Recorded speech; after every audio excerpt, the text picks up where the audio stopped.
everyone, and welcome. I'm Dinah Birch, and I'm Pro-Vice Chancellor for Cultural Engagement here at the University of Liverpool, and I am honoured to be here today to welcome you to the Liverpool Literary Festival.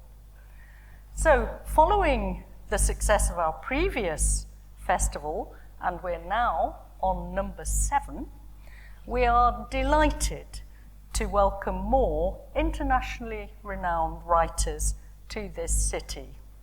The festival's main sponsors are Bruntwood and Student Roost, and we are very grateful for their support.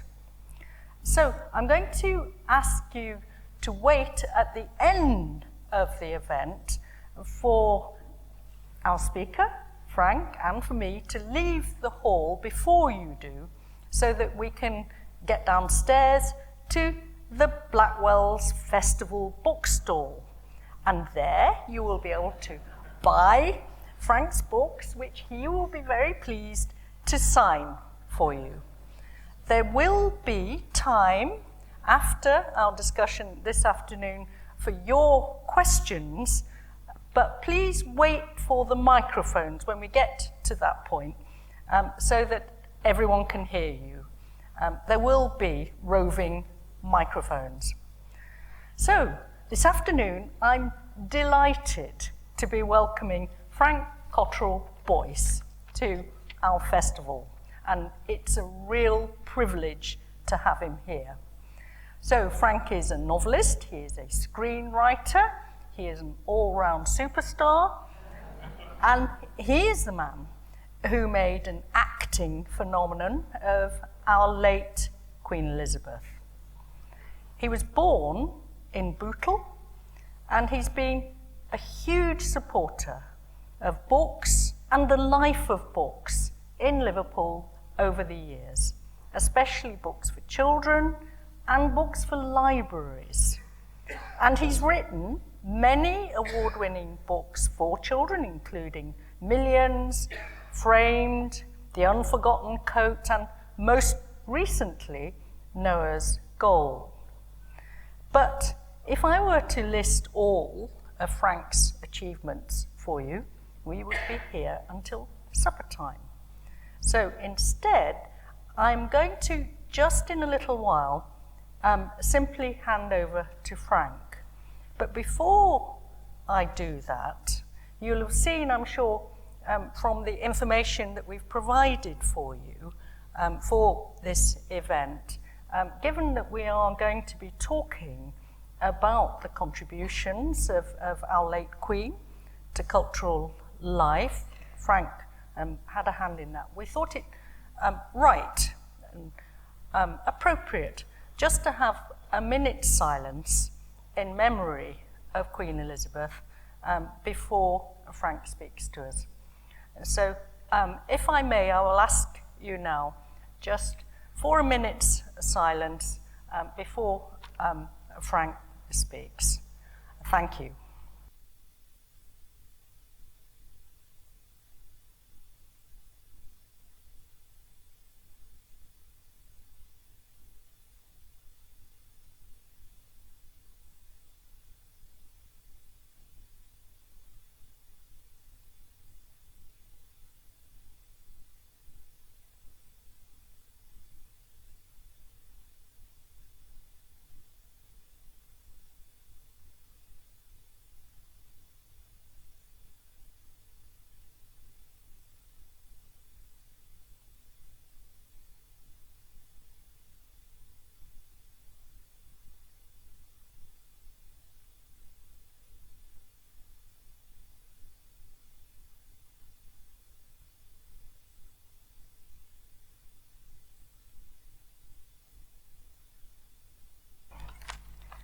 And now, over to you, Frank.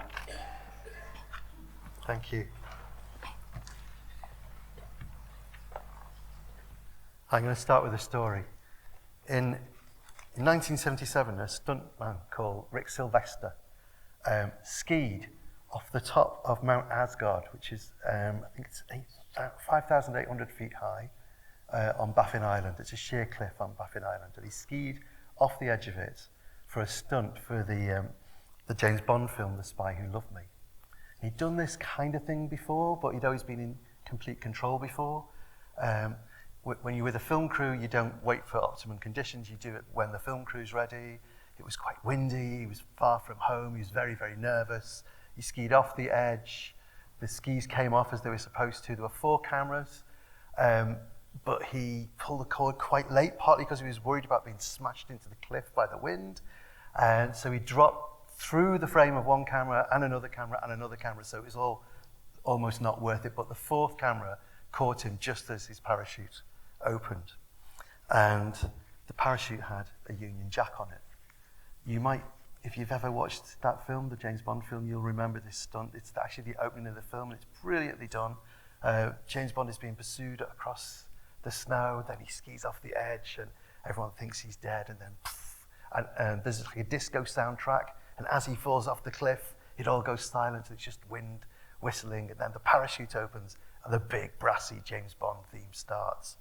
And John Higgs wrote about this John Higgs has written this brilliant book about James Bond and the Beatles called Love and Let Die. And in the chapter on this, he quotes the screenwriter of the film, Christopher Wood. He said, "All over the world, instead of howling and throwing stones at the Union Jack, they were suddenly bursting into spontaneous applause." And when I was working on the opening ceremony of the 2012 Olympic Games, our designer, Mark Tilsley, came in with the idea of doing something very similar and dropping the Queen from a helicopter into the, and I'll tell you the story of how that came about, but dropping the Queen from a helicopter into the Olympic Stadium. And again, around the world, people applauded. In fact, I got an email from a friend of mine who was in Greenwich Village in New York, and it was a hot night and the window was open. And at the moment when the Queen turned and faced the camera and everyone saw that it was actually the Queen, he said you could hear the whole of Greenwich Village erupt through the window. So it's a wonderful feeling. So I'm going to talk today about soft power. And that's the first piece of expert advice I've got on the nature of soft power, which is that if you want soft power, if you want people to applaud your flag, what you do is you take a national icon and you drop them from a great height with the Union Jack attached to them. I'm not an academic, and so my reference, don't put too much truth in my references, and I'm saying that mostly because my great tutor Dinah is here, and I'm saving her the trouble of saying that afterwards. It's really fantastic to be talking in front of you, though every bit as scary as skiing off the top of Mount Asgard. But I've chosen to talk about soft power for a couple of reasons. One is that, to my own surprise, I've been involved in creating 2 great big soft power moments. And actually also because doing so has left me with a fairly troubled conscience. I feel quite conflicted about those 2 moments. And I thought you'd enjoy watching a good Catholic struggle with his conscience on a Sunday afternoon. And the other is that we've just won the right to show Eurovision. And Eurovision is an incredible vehicle of soft power, as you'll all know from last year, from Ukraine winning. That's a really kind of great, brilliant soft power way of telling Putin that we don't approve of him. But it does have a history of kind of soft power interventions. I listened to a great interview with Carl Bildt, who had been the Swedish foreign minister and is a peculiar combination, a massive Eurovision fan, never misses, always uses his political clout to get a ticket, turns up in a green velvet jacket which is decorated with really angry rats for some reason. And the year that Azerbaijan won, which I think was 2011, so Azerbaijan would be hosting it in 2012. He got all the Azerbaijani officials, he corralled them and went, so this means that the world will be watching Azerbaijan this time next year.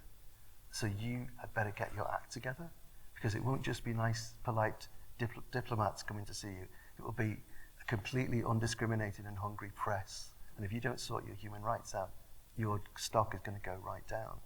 So that's my first point about soft power. When you deploy soft power, you invite inspection.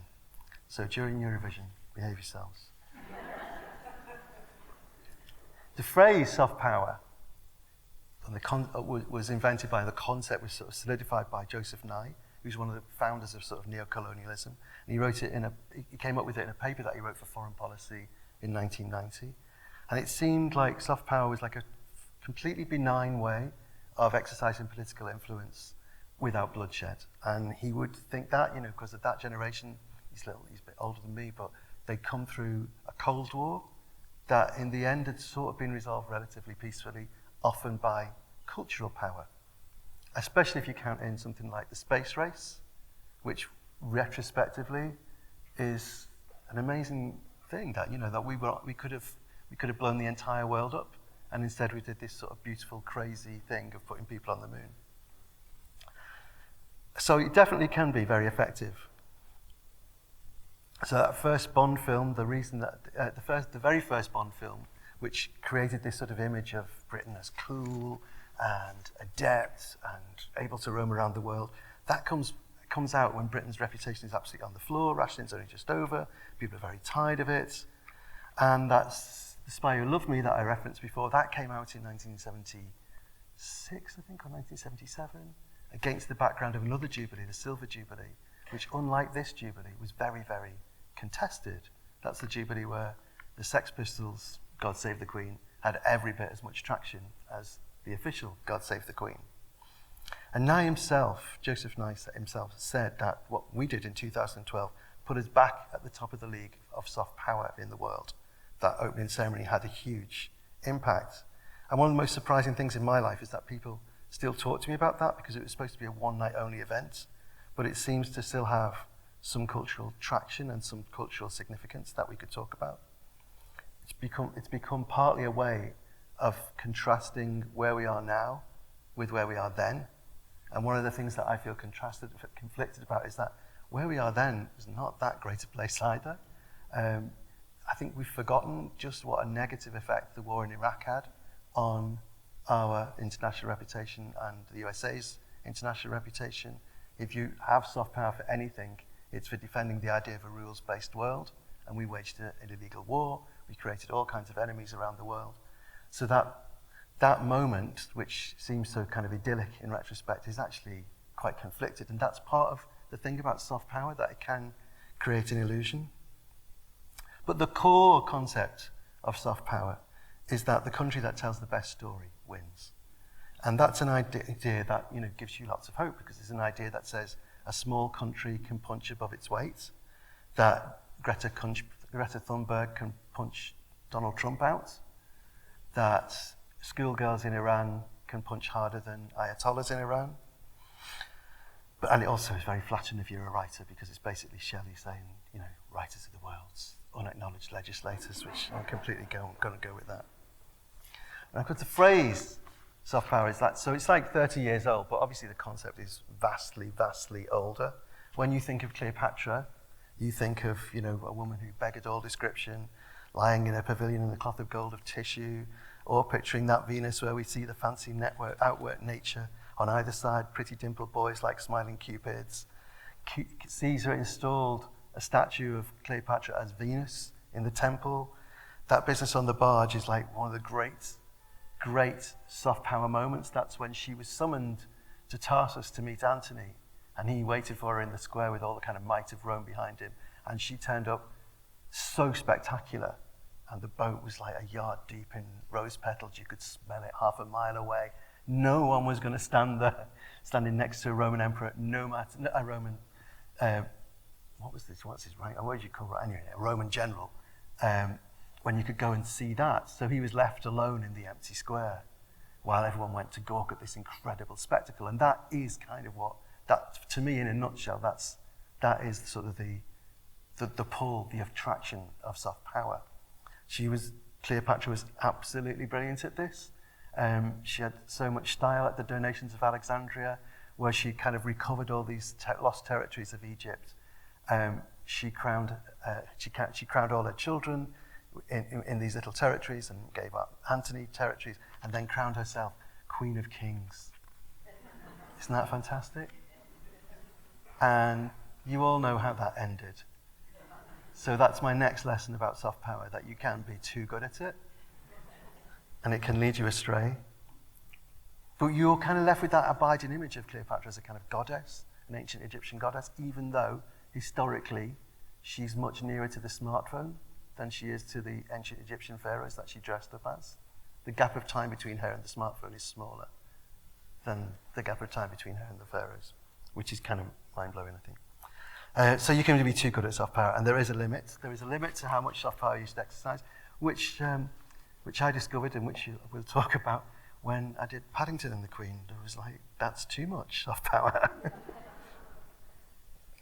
Soft power can be used benignly, and one of my favourite uses of benign soft power is the story of Robert Houdin. For people who don't know, Robert Houdin is like probably the greatest stage magician of all time, someone who Houdini named himself after.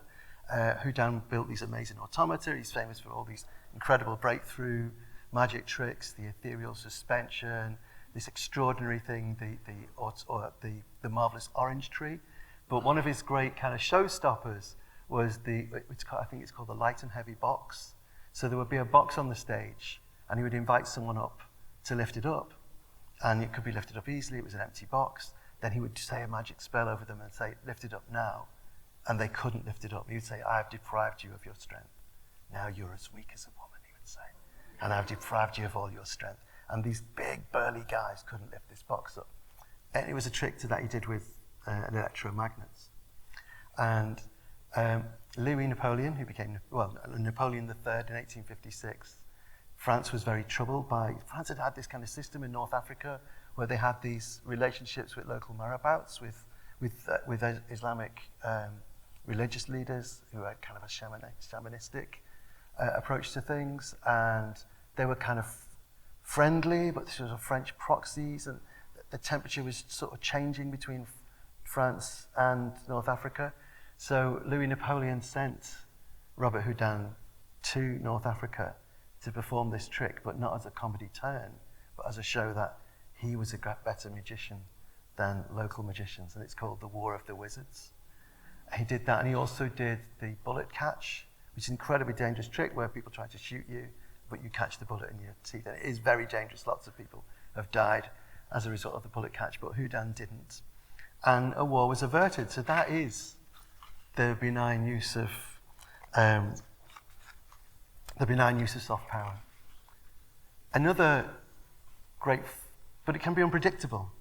So another kind of great French use in North Africa of benign power was the children's writer Antoine de Saint-Exupéry, who was an aviation pioneer and flew the Southern Mail and all this stuff. And he was stationed in North Africa, and he was told to take a local leader to Paris to impress him. There was a feeling that a rebellion was coming, so he said, put the local leader in your plane, fly into Paris. He'll be bowled over, he'll be completely intimidated and come back and say, we can't fight these people. Saint-Exupéry flew this guy to Paris. He wasn't particularly impressed by the flight, got to Paris, and it was an incredibly frustrating companion. Like Saint-Exupéry showed him everything, showed him the Louvre. He just said, well, it's really big. Then he showed him the Eiffel Tower or whatever, and he went, yeah, it's really big. And baguettes, yeah, they're really long. That he was just like ostentatiously bored and unimpressed by everything in Paris until he saw the Seine, the river, and then he stood and just stared at it for ages. And Saint-Exupéry said, I think it's time we should go. And he went, well, can't we wait till it's finished? He said, he's never seen so much water. And he went back saying, Allah has been so kind to the French. He's given them so much water. So it can be very hard to predict what's going to impress people. This is a thing that I like to call the Strand conundrum, because there was a famous advertising campaign for Strand cigarettes in the 1960s. And if you look it up on YouTube, it's an incredibly beautiful, noirish campaign of a man who looks a bit like James Dean in a Mac, hanging around an alley. It's actually in Covent Garden, in the rain. The rain is glistening on the cobblestones, and he's smoking this cigarette. And then you see him by the river later, and the slogan comes up, "You're never alone with a Strand." And it didn't sell any cigarettes. It's really, really beautiful. It didn't sell any cigarettes. Sold a lot of Macs.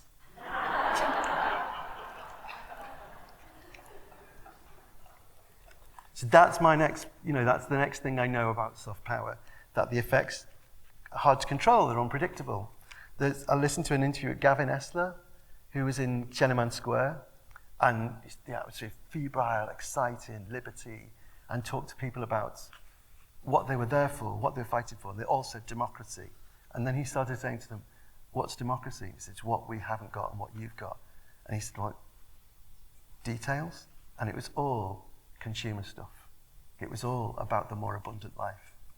And that's been the great lesson of the Chinese government to some extent, that they learned that if they concentrated on prosperity, they wouldn't need to worry so much about the tiresome business of freedom and democracy.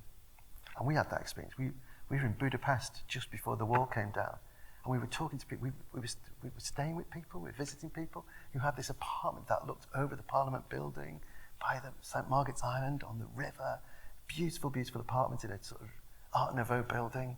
And if it had been in London, it would have cost millions and millions and millions of pounds. And the flat was full of, like, they had a huge telly, they had a big fridge, and they never stopped talking about how little they had, because they were completely convinced that Dallas was true.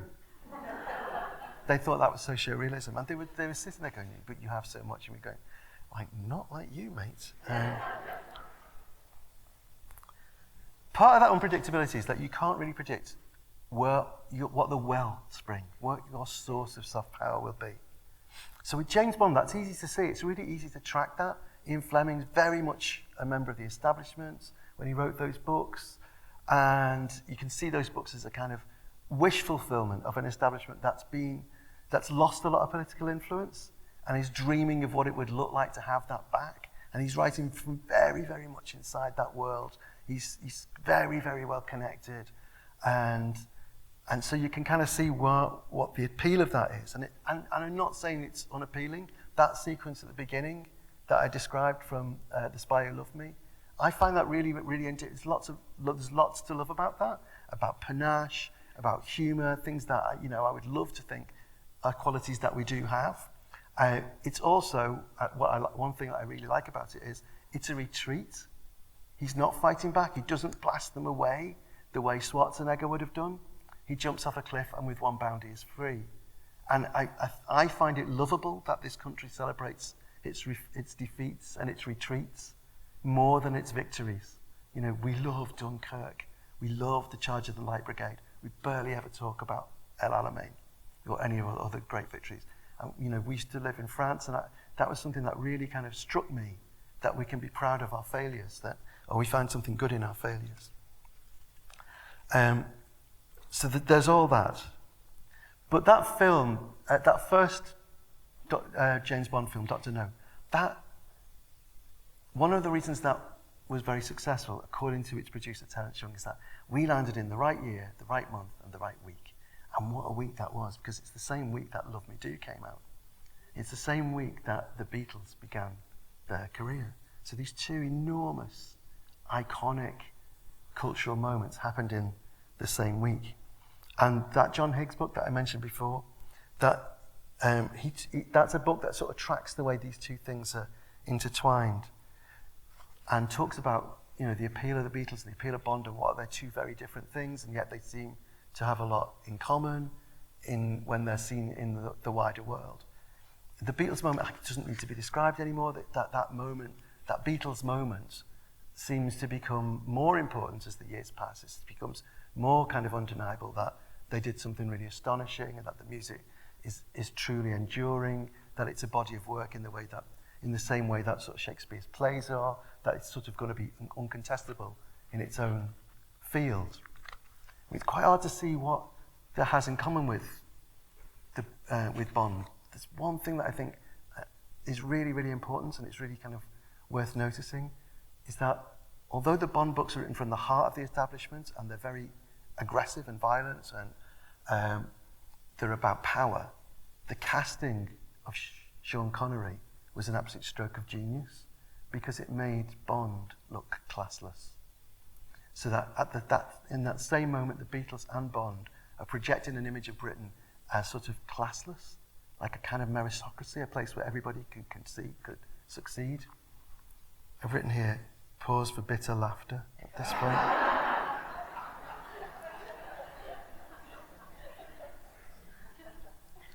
I think John Higgs also doesn't make enough of the fact that both the Beatles and Bond at the time he was writing that book were Scousers. That we have cultural hegemony. And if you were wondering why, out of all the long annals of soft power, I decided to choose Napoleon III, it's because when he was doing Napoleon, he lived in Southport.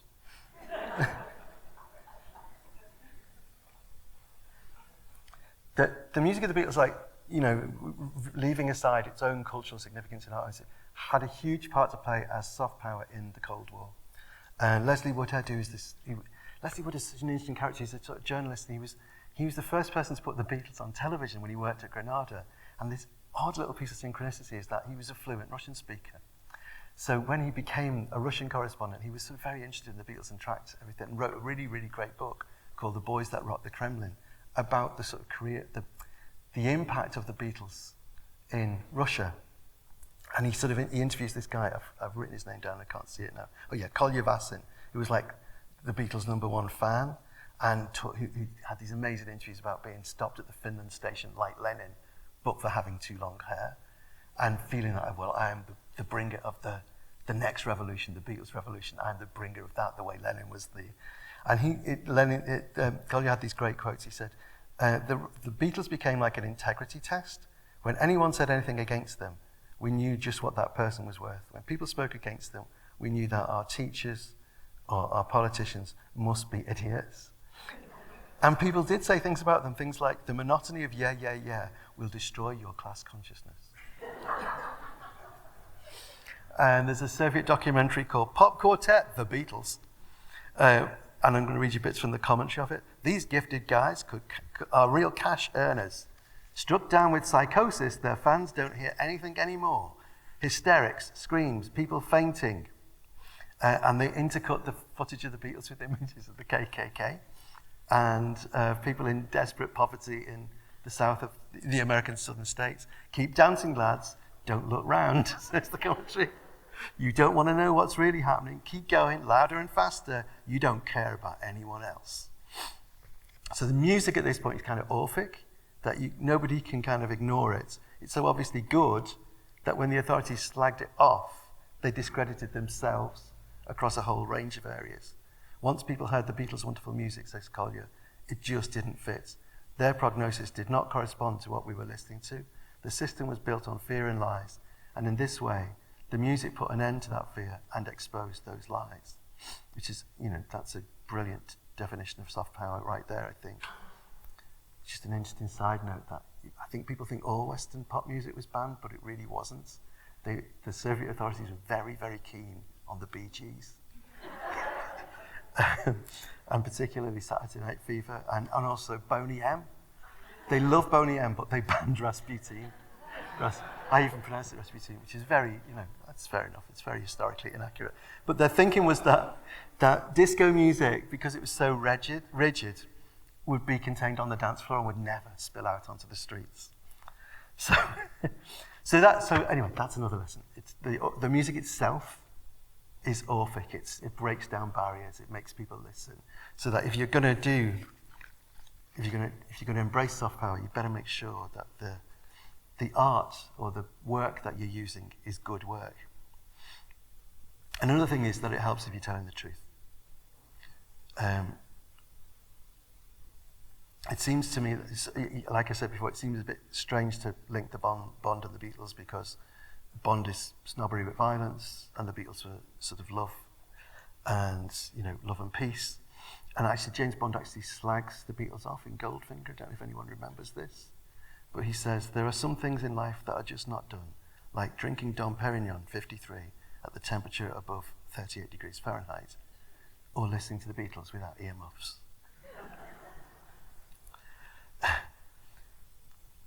But that classless Britain that those two things are projecting, that's not real. Even at the time, Mick Jagger's school teacher told him that the Beatles definitely weren't writing their own music or playing their own instruments. He said it must be that nice George Martin, because he didn't know that actually George Martin, for all his beautiful diction, was from a much, much, much more working class background than most of the Beatles.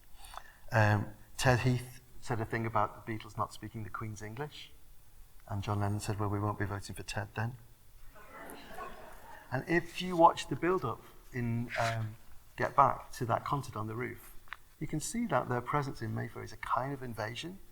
You know, that's the opposite of a classless society. That Leslie Woodhead book, by the way, it ends by quoting one of the Soviet Beatles fans who finally gets to Liverpool in the 1980s and is really shocked to discover that it's small and poor. We were, he said, and still are exponentially wealthier than they are. This is Woodhead. And when they did realise that we're as fucked as they are, when did they realise that we're as fucked as they are? Not until after the fall of communism. And the guy that he interviews drops the Beatles and gets into Half Man, Half Biscuit, which I heartily recommend. That's another of my book recommends.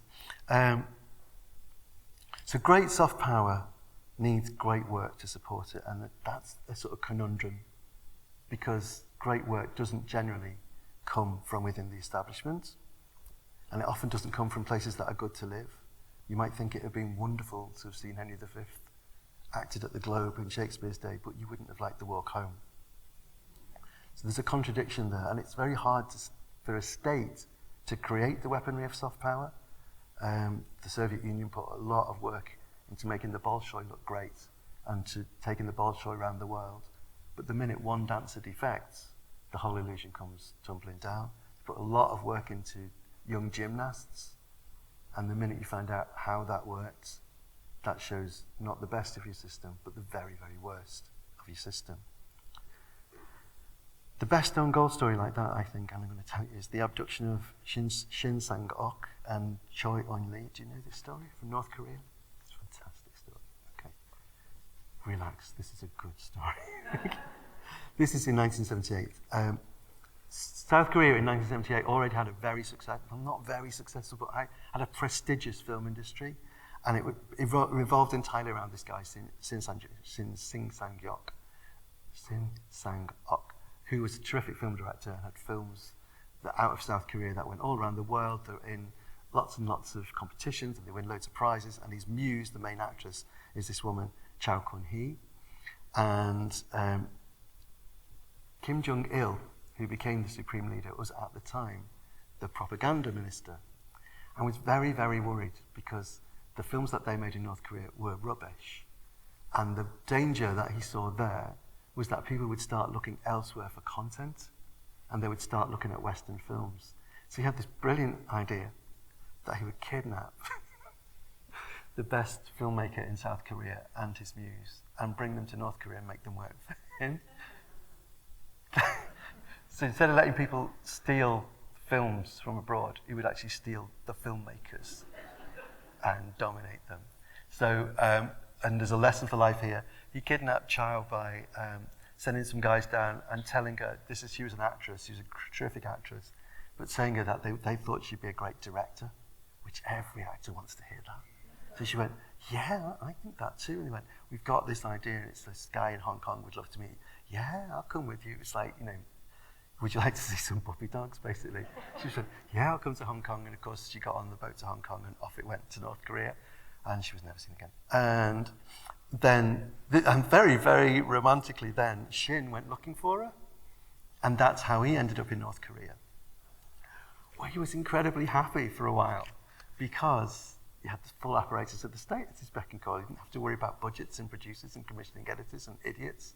They would just do what you want. The budget is infinite. And they asked him to make a film called The Emissary Did Not Return. And this was like a massively heroic North Korean myth story about this emissary who was sent to, my history's running out here, but he was called Ri Yun, and he was sent to The Hague after the Japanese invasion. Japan occupied North Korea. They went to the kind of a League of Nations type. Ri Yun went to kind of a League of Nations type thing, saying, I represent Korea.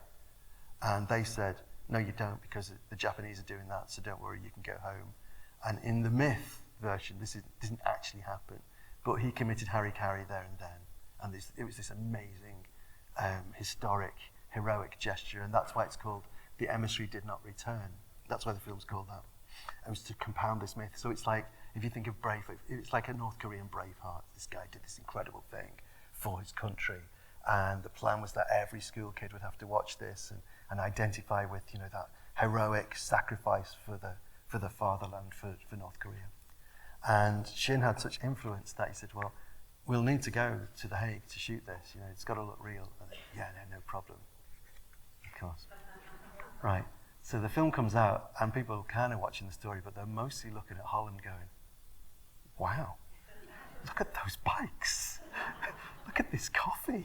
What are we doing? And they've been told that, that the rest of the world was hell, and that North Korea was the best that the planet could offer. And the film completely destroyed that illusion that became this kind of amazing, inadvertent moment of soft power for the West. So it's a very, that's there's a quote about that. So So that's another lesson about soft power, that it's, if you're a state and you try to get into it, it's going to be very, very difficult, and you're probably going to mess up. And you should get out of the way and let whoever wants to do the work, do the work. That's the difference between the Millennium Dome and the Olympic opening ceremony, for instance, that somebody was in charge who had a vision of something they wanted to say, as opposed to a committee that they thought other people wanted to hear. And that's a lesson that South Korea has really, really, really learnt. South Korea's got a huge amount of cultural capital at the moment. And you would think that Squid Game was not a great picture of a nation. And you would think that Parasite was not a great picture of a nation. But in fact, those two films have had a huge amount of state support, and a lot of space is made for those directors. And in fact, in the government in South Korea, there is a special department of K-pop. There's a minister to look after K-pop.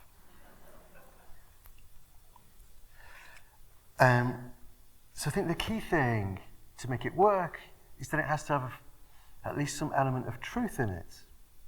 So when we started working on the Olympic opening ceremony, I've talked a lot, haven't I? Talked too long. When we started working on the Olympic opening ceremony, we were shown, we looked at the footage of China's opening ceremony, and it was huge, and it was everything that a kind of command economy could produce. So we knew that if we were going to compete with that, or we decided that you couldn't go bigger, you could only be yourselves. So our drummers didn't have drums, they had buckets because you couldn't afford drums. And it was run by volunteers, not by people who were told to come and show up. And of course, our top volunteer, the person who volunteered, to our surprise, to go back to the beginning, was the Queen. We had no idea that she was going to volunteer. We had this idea of how to portray her dropping into the stadium, and our producer Tracy Seward went to the palace and asked if it would be all right to portray the Queen like this, and could we know what she was wearing on the day, and could we take photographs to reproduce Buckingham Palace. And the Queen's dresser, who was at that meeting, Angela Kelly, another Scouser, said, why do you want to reproduce the palace? And we went, well, because we can't shoot it here. And she went, oh, you'll have to shoot it here because she doesn't want to go anywhere else. And Tracy went, we're not asking her to be in it. And she went, well, I wouldn't say that if I were you.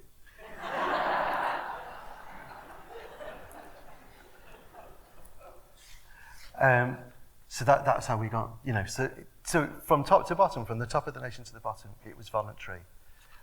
So it became a thing that doesn't portray a set of values, it enacts them.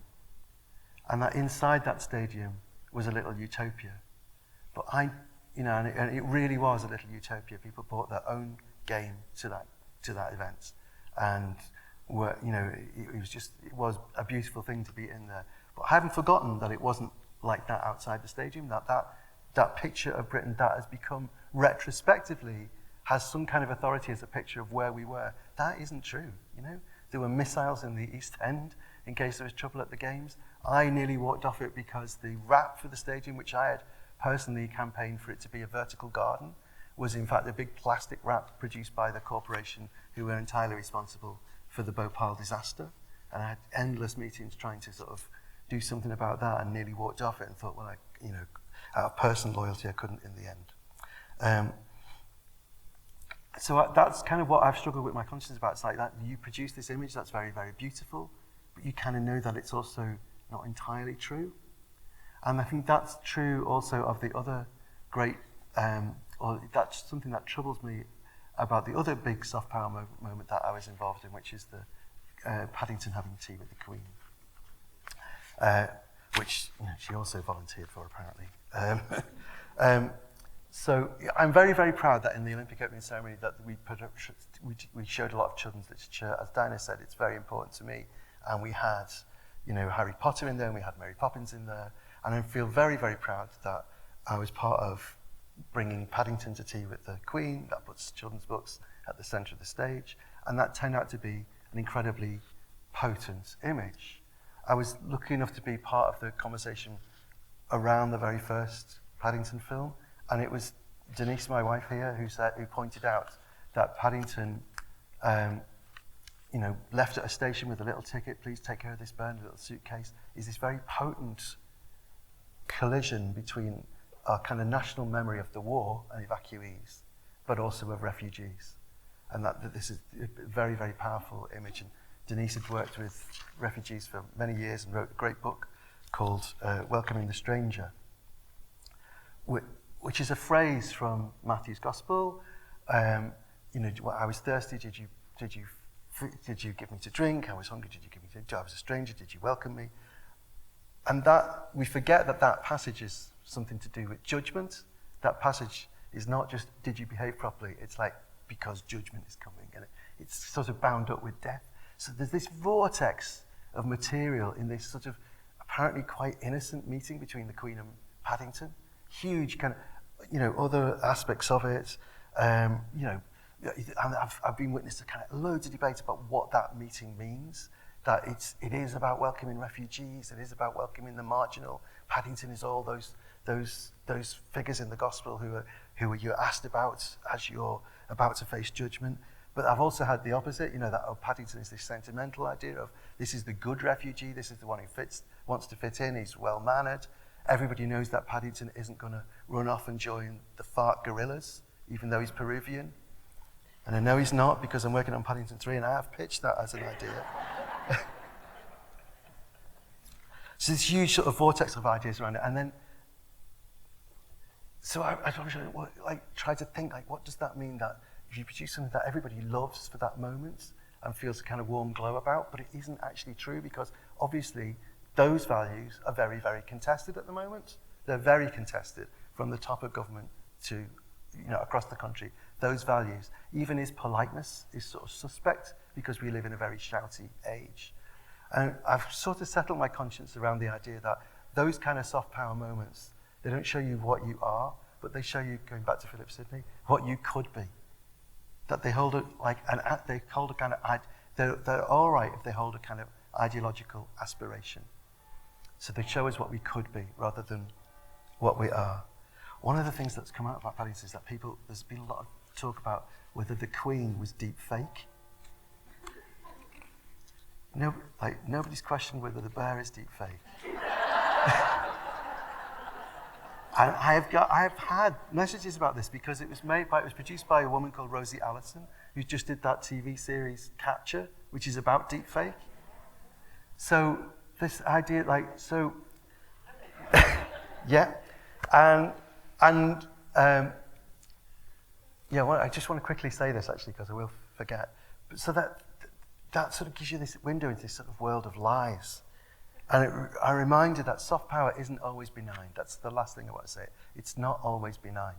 ISIS are brilliant at soft power. The Project Latka in St. Petersburg with these big Russian troll farms, which, to whatever extent did interfere in the Brexit referendum and did interfere into the American elections, that's a kind of invisible soft power. And they have plunged us into a world where, in the past, we used to have differences of opinion. Now we have differences of reality. So, when the pandemic started, I got a whole lot more stuff on my socials about the pandemic and how that Olympic opening ceremony had predicted it and was a way of softening us up. And a lot of it came to me because the one tiny element of that massive ceremony that I know is completely mine and I'm really proud of is that the nurses in that dance sequence turn around and go, shh. Because I put that in the document and then it turned up in the dance that, shh is a choreographic gesture. And when I saw it in the dance, I was glowing that this was I did a choreography. I did a bit of choreography. I was so pleased with myself. I did a little bit of choreography. That gesture in conspiracy theories is this gesture. If you go onto a conspiracy theory website or follow it on YouTube, you'll see pictures of Obama going shh, because the pandemic, they planned it all, and the shush is their secret signal. Why people who plan these secret operations feel this urge to leave clues, I will never know. So I would like to come to the conclusion. I would like to say, therefore, that truth really matters. That when you're dealing with soft power, it really helps if you're telling the truth, or you're telling the truth about what you want to be. We live in a world of lies, and if you're looking for a unique selling point for your city or your country, it could be that you're the one that wants to tell the truth. I was going to end with a quotation that I absolutely love, but I completely forgot to write down. But it's from Penelope Fitzgerald's wonderful novel, Human Voices, which is about working at the BBC during the Second World War. And right at the beginning of that book, she says, the BBC had decided to do this extraordinary thing, unprecedented in the annals of war. They had decided to tell the truth, because in the long run, truth would be better than consolation. Which I think it always gives me tingles when I read that. So I think that's my conclusion, that to quote another Liverpudlian, you should just give me some truth. There you go.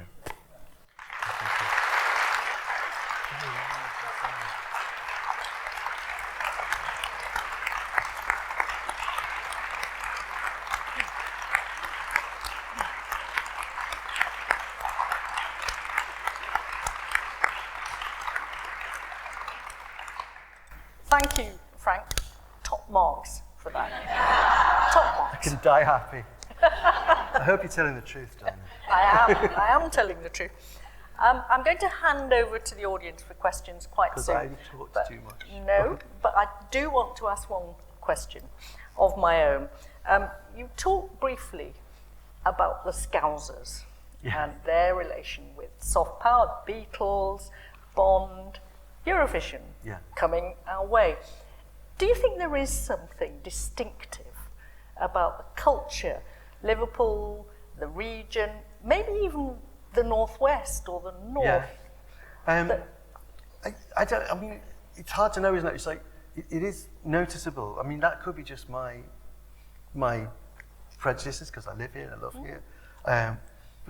But if you were looking, there are cities that have a soft power of their own that seem to detach themselves from nations.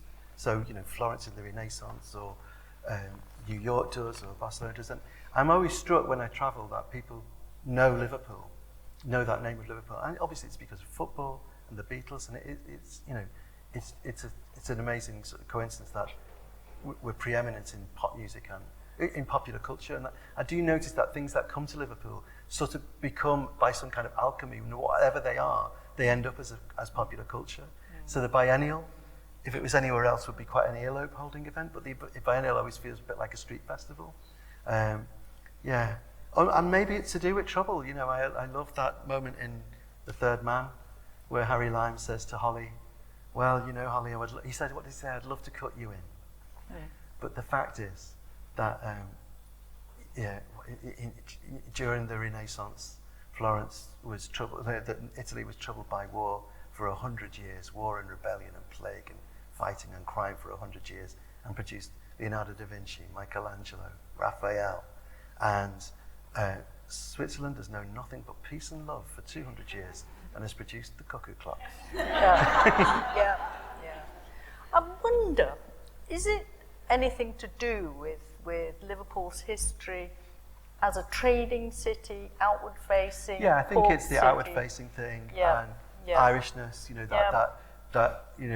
I grew up with no particular direct connection with Ireland at all, but grew up in what I now, retrospectively I saw were very Irish ideas about culture and value, and an Irish take on Catholicism. So that I think there's that kind of outsider insider is always a good place. Just outside is a good place to be to create culture, isn't it? And then those things just square themselves, don't they? That once you've got the Beatles, it is going to make a big difference.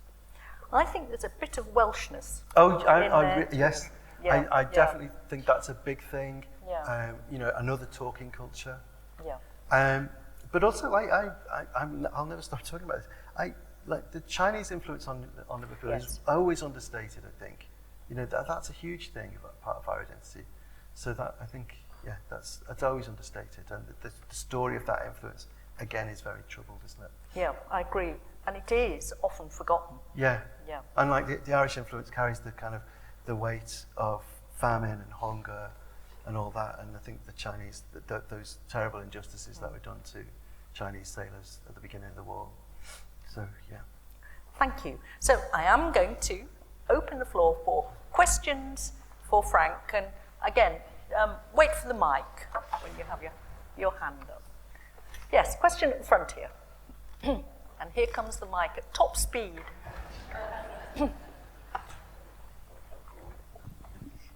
Thanks. I hope I'm okay on this. It's more of a comment. I watched the Queen's funeral, and I realised that this lady was a massive figure on the world stage, and the images of people standing freely on the streets, no weapons in sight. Yeah. To me, it was a massive military, non-military display. They do it differently in the other half of the world. Yeah, that's true. Yeah, But what I'd like to say is my other experience of the world, of this country, is that it's extremely oppressive for people who, I can only say public sector workers. You have targets, appraisal, performance management. All of those systems have been put there really as mechanisms to oppress people. Yeah. And that's the difficulty I have. Is the soft power for others to see, but the reality is for the people of this country, they're being very oppressed, really. Yeah, I mean, like I said, I find it all very contradictory and conflicting. And at that Paddington moment, that felt like it had a weird thing, that it felt, what a weird thing, that the Queen having tea with a pretend bear felt really subversive. And it felt like the Queen was the one who was being subversive at that point. You know. Don't get me wrong, I thought fantastic. No. I'm agreeing with you. Yeah. I'm completely. I mean, that's what I'm struggling with. Yeah, I think we mustn't get too distracted by Paddington, but I would argue the marmalade sandwich. Well, I mean, I cut that, but it's like saying that, you know, you can be too successful at soft power, like Cleopatra. Woo, we were too successful with Paddington that way, but suddenly the parks were full of discarded marmalade sandwiches, and it was a proper health hazard. And the producers of Paddington, you know, got the team together and got Frame Store together and said, stop talking about Paddington because it's just completely out of control. And I think maybe that's kind of interesting as well, that you know that people, that there's a displaced anger that kind of goes into this absurd thing. Yeah.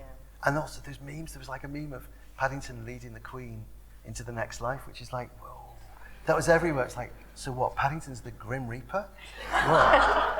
What? Did she exit pursued by a bear? I only just thought of that. That's quite good, isn't it? It is good. A student of mine pointed out, this is what students do for you, new ideas. Nobody thinks about the marmalade, said she. Where it comes from. Oranges, they don't grow in this country, do they? No, exactly. I hadn't thought of that. Yeah. If you're going to make marmalade, some of us do, several oranges, very laborious, very delicious. Of course, you do have to involve yourself in trade and different kind. Anyway, we must stop thinking about marmalade. Anyone would think it was tea time. There's a question there. Hi, I've got two actually, if that's all right. The first one is, how did you get away with it? Because I remember watching the Olympic ceremony and thinking, oh God, this is going to be dreadful. I'm definitely going to turn it off. And we had the Cameron government at the time, and there were lots of conversations about, are they going to privatise healthcare? And then you did what you did, and I was kind of like, wow. So it was, how did you get away with it? And then the second question, I'm just really interested to know what you made of Unboxed, and I asked that question without knowing whether you were in any way involved. With what, sorry? Unboxed, No. which was the most recent, I Yeah. guess, attempt at soft power. Yeah. So- No, I wasn't involved in Unboxed at all. Martin Green, yeah, I know. Yeah, I didn't have anything to do with Unboxed. How did we get away with that? I think the answer is Danny Boyle was just a great kind of clan chief and kept everybody away from us. And I think they knew that they had to leave him alone. Because there was nothing in it for him. You know, if you're a film director, it's like being an Anglo-Saxon warlord. Everything is on reputation. And if you screw up, you just don't work again. So it was a very high stakes game for him, and it would have taken nothing for him to walk away. And in fact, I remember someone from, high up coming and telling us that they were going to sell the costumes to the volunteers to sort of defray costs. And he said, "Oh, that's a really interesting idea. And if you mention it again, we'll all just walk out." Yeah. So there's that. I think it's the South Korea thing. If you leave people to themselves. So we did get leaned on time to time, but I think Danny dealt with that. I think, and it had to come from your heart. And why was it well received? I think partly because people's image of what Britain was so tired and tainted. It was just literally Tudors, Winston Churchill. That's it. That's British history. 2 World Wars and 1 World Cup. And we'd completely forgotten we did the Industrial Revolution. And we'd forgotten, about the excitement of Windrush. And we'd forgotten that struggle is a really important part of it. So seeing, suffragettes and, all that stuff. And it had, and I do think one thing that's important about it that I wish I'd talked about more is that we came up with a format that contained contradiction. It said, yes, we are very posh. We've got a queen. Yet we also struggle and we went down mines. And yes, we think this, but we also think that.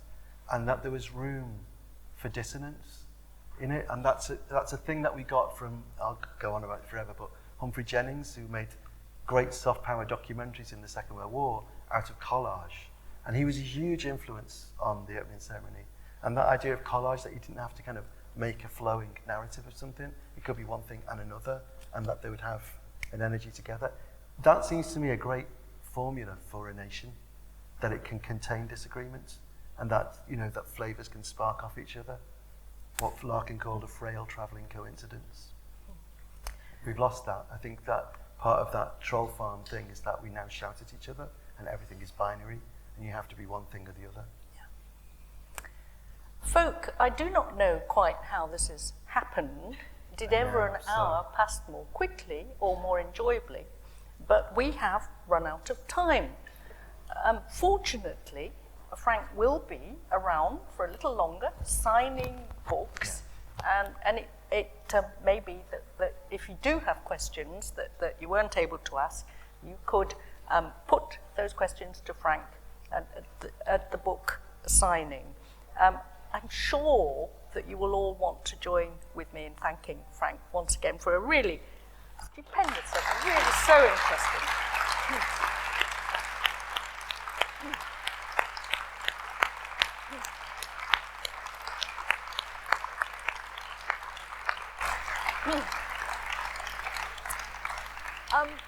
One final event for the festival. Alas, we are nearly at the end of our programme, but Adele Parks will be talking to us at 5:30.